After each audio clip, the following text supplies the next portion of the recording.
farm, family, community. This is Midwest Farm Weekly.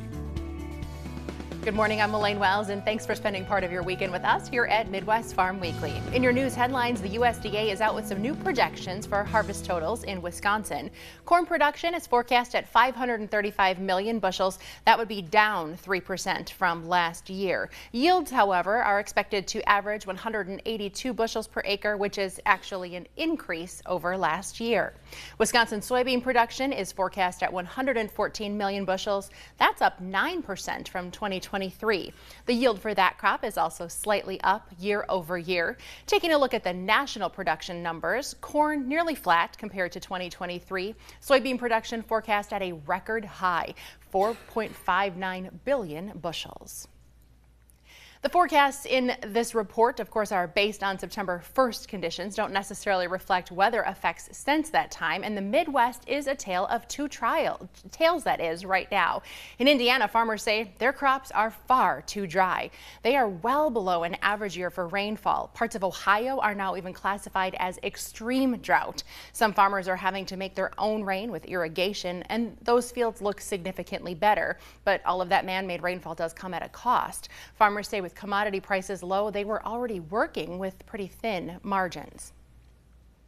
Not just a pond. I mean, this I would call a pond, but in the middle out there it would actually be a lake. And as you just heard in Minnesota, just the opposite. Though parts of the state are now drying out, farmers have dealt with an overall very wet season. Many fields never got planted, and they had standing water like this visible throughout the summer. Well, dry weather has taken hold the past few weeks. The lakes are dried up, but they've left behind barren ground that's now just simply sprouting weeds. Farmers in this region hope that they can get enough dry weather to harvest what crops they do have. As farmers start to harvest their fall crops in our area, many of them will also be planting before the snow comes. These cover crops are aimed at helping improve the soil in a number of ways. I attended a recent field day where farmers learned about the next steps they can take to grow their conservation practices.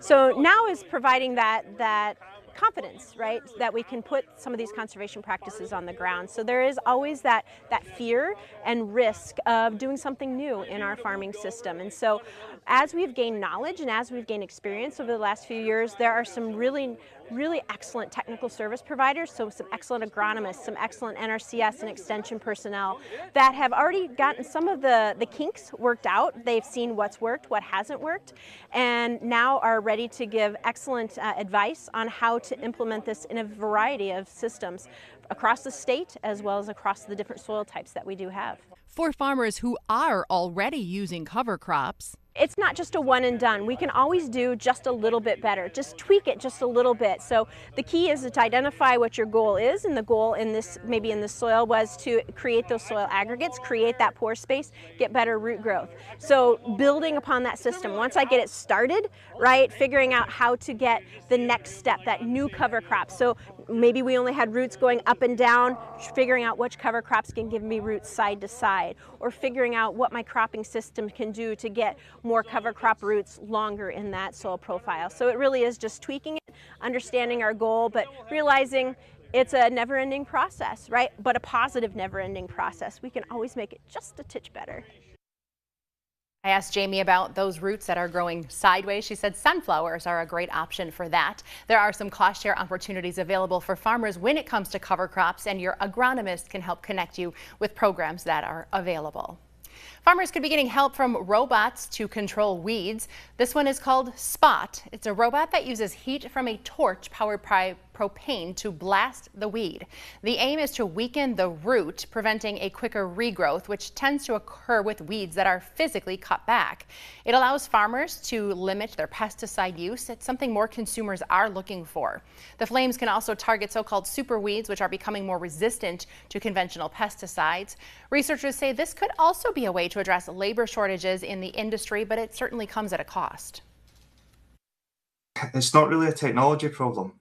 The technology is all there. It's ready to be applied. There's a price point that's an issue here, and the robotic technology is still in R&D phase. The technology being applied is ready to go, but the cost of the development has placed it at too high a price for the farmer. Here's another example of robotic weed control. It does still use herbicides, pesticides. However, this one scans the field to identify and locate and log individual weeds. Then using an AI algorithm, the information collected is used to create a treatment map that tells farmers where to spray and in what quantities. U.S. Senator Tammy Baldwin from Wisconsin has joined a bipartisan coalition of senators to support new legislation that is aimed at increasing oversight of foreign adversaries' acquisition of U.S. agricultural land. This bill looks to enhance scrutiny of farmland transactions involving entities from countries such as China, North Korea, Russia, and Iran.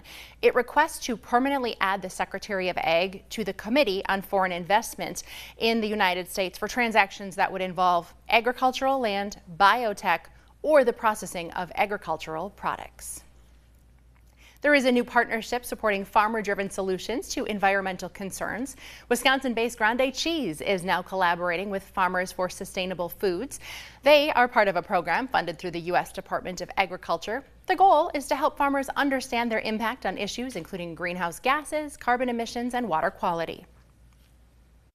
So this whole program is really about empowering farmers and supporting them in their journeys and allowing them to make those best management practice changes that fit their operation, but at the same time supporting them through the supply chain with partners like Farmers for Sustainable Food and Grande Cheese. Techniques and practices learned through this program will be shared across the farming industry and then communicated with consumers who purchase products with sustainability in mind. Still to come on Midwest Farm Weekly, a Desert Storm veteran now on a new mission on a farm in Kewaunee County.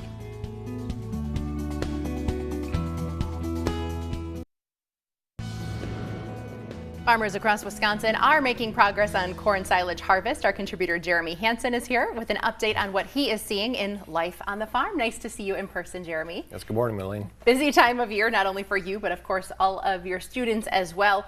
What are you seeing when it comes to harvest? There's a lot of activity going on. Yeah, a lot of corn silage dry downs with our local forage councils and our egg businesses, of course. And as of right now, if we have some earlier planted corn, like before the middle of May, we need to get that checked because we probably should be chopping it. And there are, according to our statewide crop report, there's a lot of farmers already underway with silage harvest, and it's looking like beans are getting close too in a lot of areas. Are you seeing that locally as well? Right. There's been some fields already that have been combined, and moistures are like 8-9%. So it's something to keep an eye on as well. We see that fourth crop hay about 23% complete, and you say we need to finish that one up, right? Right. University of Wisconsin says between September 1st and September 15th, we should kind of get this done for the fall here. So yeah, if we have hay to harvest yet, let's get after it. People tempted maybe to take even a fifth crop with the nice weather we've had. Any advice for that idea? If we can do it in the next couple of days, yes. Otherwise, we're going to have to wait till later. And there's been many studies, and we've had life on the farms with growing degree days. So we have to wait till November or so to do that. How about the folks who didn't get planted all that early? I mean, we were seeing planters moving in June this year. Yeah, so some of the late planted corn specifically, some of the moistures on the corn silage have been in the 70s yet. So we got 2-3 weeks yet for that. But, if it doesn't freeze the first week of October, it's got a good chance. Okay. When it comes to cover crops, certainly after we get our harvest finished, a lot of farmers turn to that planting season. When it comes to cover crops, though, is there a cutoff for being successful? Well, I'm going to just go back, to winter wheat as an example. Between like September 20th and October 10th is that target establishment date. Can you plant it later than that? Yes. Cover crops, the small grains especially, yes, you can probably push that to the end of October. And even maybe beginning of November. We got to know what the weather's going to be, though. So. Well, I know you do a lot of life on the farms related to markets, and you have a lot of great resources there. A lot of our farmers using our harvest for feed, though, right? So for them, it's not as important? No, not as important, correct. Jeremy, what else are you hearing from farmers when it comes to the overall feeling heading into this harvest? We have a nice dry stretch here, and I think that's a blessing for a lot of people. It is a blessing, but crops are progressing very, very rapidly. So like we said, corn silage, we got alfalfa to finish harvesting, we got winter wheat or small grains to plant, winter annuals, we got manure to haul, we got all this stuff to do right now. Okay. So it's a little stressful for everyone. Well, speaking of, a little later in the show, we have a segment about safety on the road and making sure you take a deep breath before you check off all of those items on the to-do list. Nice to see you. We no doubt will see you out and about in life on the farm. You can see all of Jeremy's past segments in the Midwest Farm section of wearegreenbay.com. Thanks for being here. Yep, my pleasure. Thanks, Melaine. Good morning, I'm Storm Team 5 meteorologist Alexis Staniak. After a summer seeing most of these numbers on this map with positives, however, with the drier September we've seen, now they're starting to see more negatives on the map. We're about 2 inches below where we should be for the month of September for precipitation here in Green Bay. So starting to see that drought return to the Midwest, with most areas about 1 to 2 inches below where they should be for the month of September. However, for the entire year so far, we've accumulated roughly 28 inches of liquid precipitation here in northeast Wisconsin, still into the teens into the Dakotas, about 28 inches down in Omaha, Nebraska, about 32 inches in St. Louis, and about 32 inches as well down in Louisville. Nice to see this graphic here start to show bigger numbers than zero return for precipitation for our outlook for precipitation over the next 10 days. Should we see roughly about 1/2 inch to 1 inch come through over the next week to week and a half stretch here in northeast Wisconsin. More rain will stay further to the south and east parts of the Midwest. Doesn't look like too much rain is going to come through over into the Dakotas as we head through the next week and a half. So closer to the end of the month of September. The precipitation outlook does have us in this below average category for precip as we head through the end of the month of September as well. And NOAA has now released its precipitation forecast outlook for the months of October to December, which does put most of northeast Wisconsin and parts of the northern part of the United States, including the northeast, in this above normal category for precip. Still below normal closer to Texas, Arizona, the Four Corners, above normal in the northwestern parts of the United States. Now we're going to stay warm as we head through the next 2-week stretch. Climate Prediction Center has our temperature outlook staying well above average. So it doesn't mean we're going to be hot, because our average high temperature continues to dip as we get closer to October, but these high temperatures should still stay above average, so we will be warm. However, the Dakotas, Wisconsin, Minnesota, Iowa has the chance to go above or below, so equal chances to go either way for a temperature as we head through October to December, as NOAA has released its temperature forecast outlook, which has the southern half of the country staying well above normal for temperature. Stay with us. More ag news coming up after the break.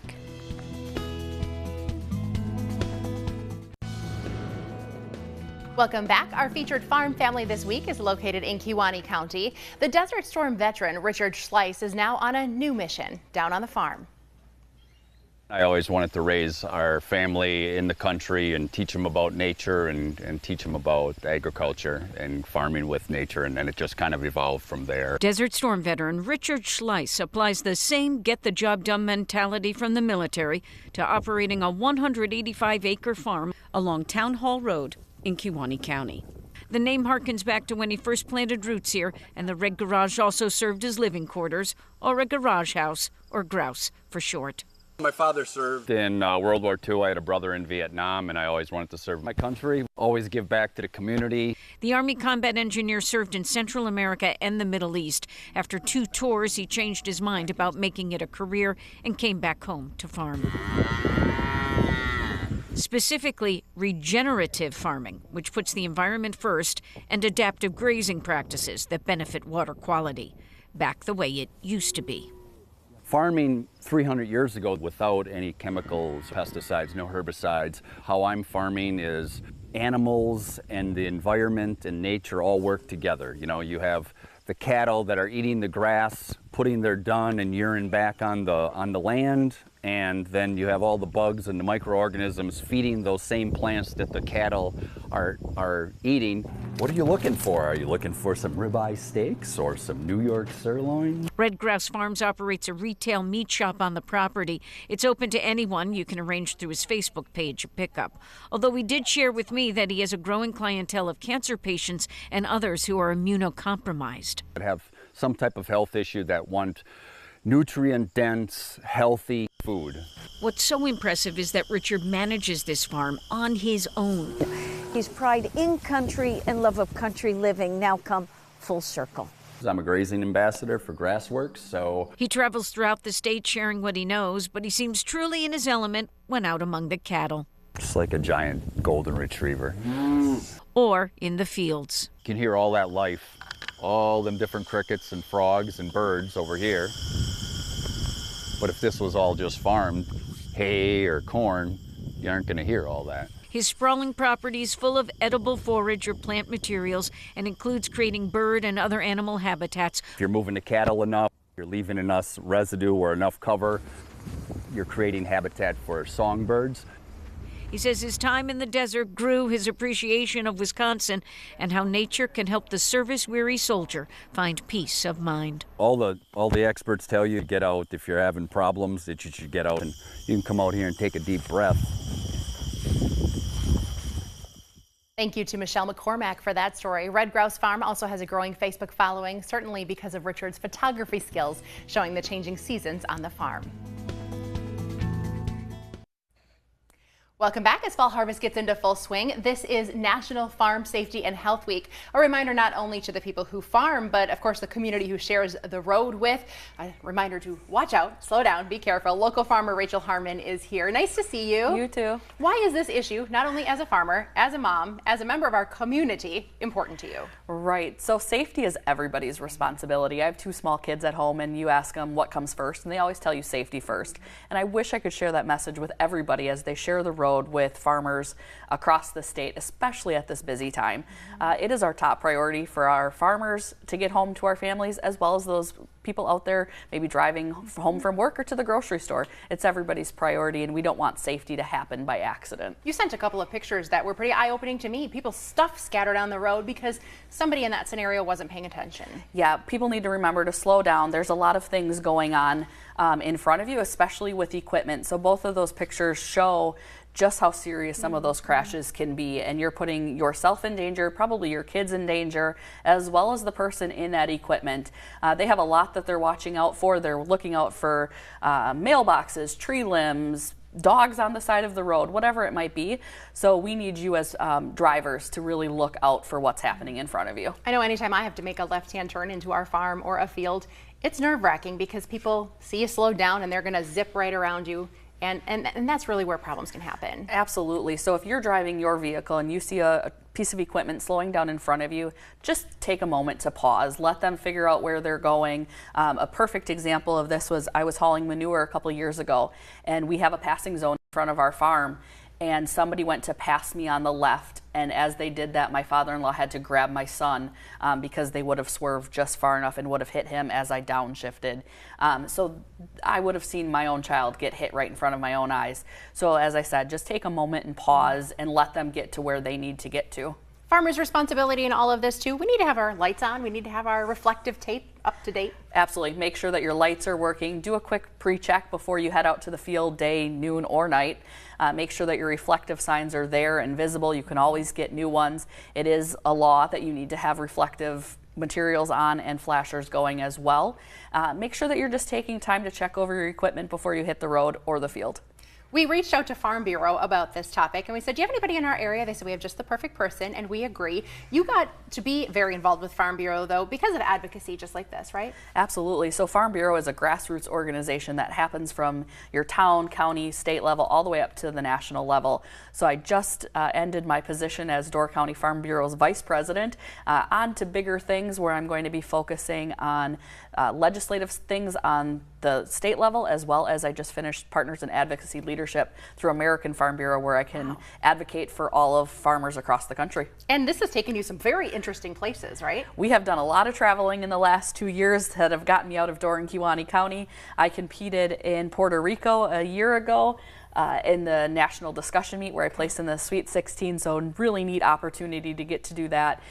There's some pictures there that you can see. I'm speaking on legislative topics at a cattlemen's meeting in southwestern Wisconsin.